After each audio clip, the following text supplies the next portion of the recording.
फुपू तपाईँ कति वर्ष भयो अहिले 46 86 86 वर्षको मान्छे यस्तो तगडा है फुपू यसो गर्नु त फुपू है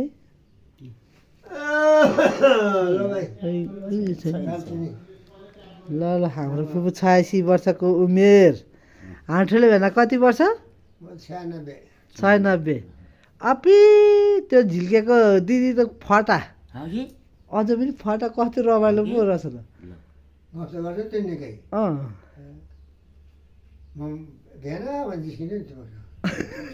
जानु एक दिन सालीलाई जिसिनु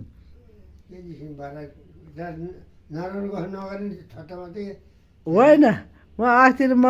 के अरे तपाईँको छोरी लिएर आउँछु लिएन लिए राख न राख भन्छ एक दिन यसो तल लिएर गएको चिन्दो रहेछ अनि म मेरो माउले पनि के अरे क्याप्सेकेहरू हो नि भन्दै थियो